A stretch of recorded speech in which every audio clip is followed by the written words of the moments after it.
Hopkinton Historical Commission met yesterday, May 4th, 2023, and took the following actions regarding the requests for demolition of 147 Hayden Row Street, the house currently owned by the town of Hopkinton, which the Historical Commission had previously said was historically significant.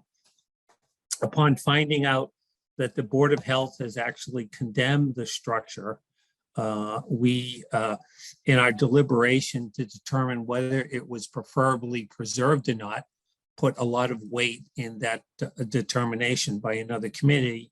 And in a unanimous vote, we determined that the structure is not preferably preserved. And we basically noted that the particular reason is due to the condemnation by the Board of Health. So that structure is free to be demolished at any point in time without restriction from the Historical Commission. So that was our first action. On another matter regarding the McFarland Sanger, or some call it the Dempsey House at 147 Lumber Street, which has been owned by the town of Hopkinton since Deerfield Estates was developed and turned the property over to us. We have been struggling to try to find a use for it. We have actually found a potential buyer. So it's our intent to go to the select board and the town manager and request that we be able to tender the property to a private individual. Of course, it would be a publicly awarded and due process. Others would be allowed to bid on it.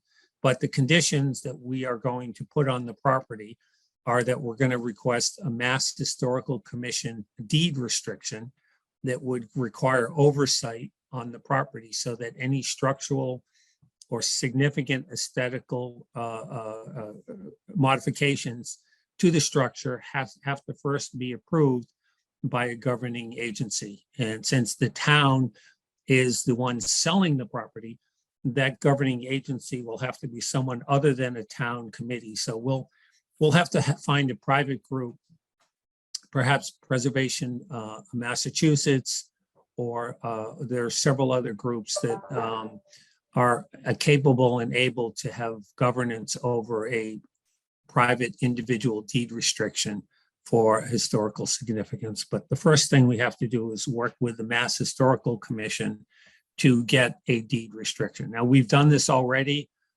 with Elmwood Farms on Ash Street and with 151 Hayden Row Street. Both of those have deed restrictions developed by the Mass Historical Commission.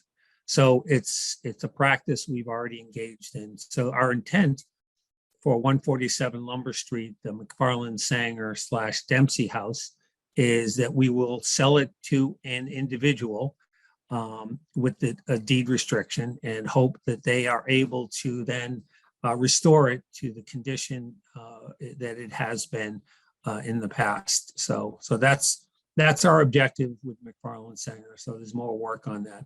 And we certainly may very well ask CPC to consider historical funds to help restore the property, but that's a very different subject and involves some significant governance issues, since it will be a privately owned facility.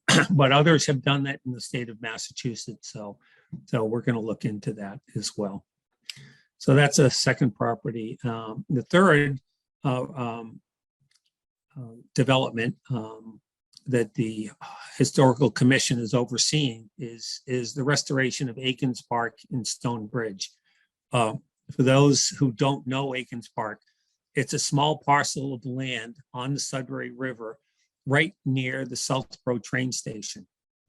And there's existing path that last year we had stone dust placed on the path.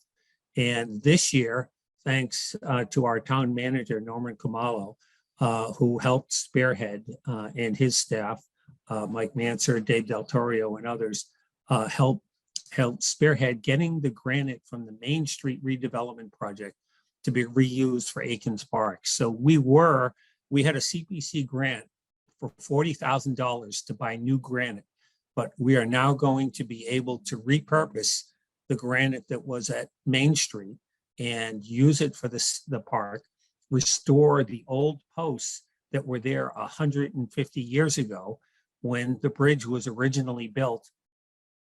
And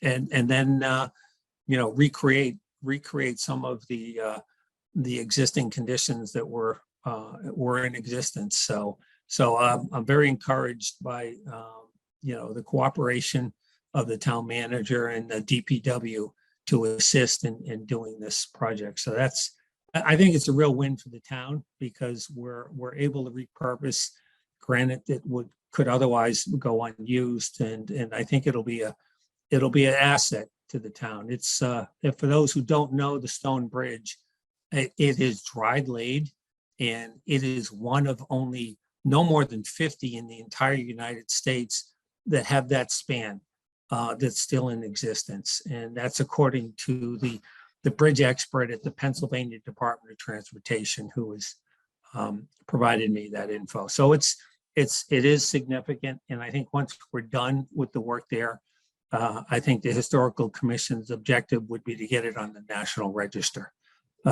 because it's a significant archaeological and historic structure that we probably underappreciate now. But hopefully, once we're done, people will be able to access the trail and work, and work on the trail and use it for connectivity between the South Road train station and perhaps the state park and maybe other trails, because I know the trails committees in town are talking about continuation of trails towards the state park. So maybe this is a continuation of that fabric. So more to come. And I think that's pretty much what transpired at the meeting on May 4th, 2023.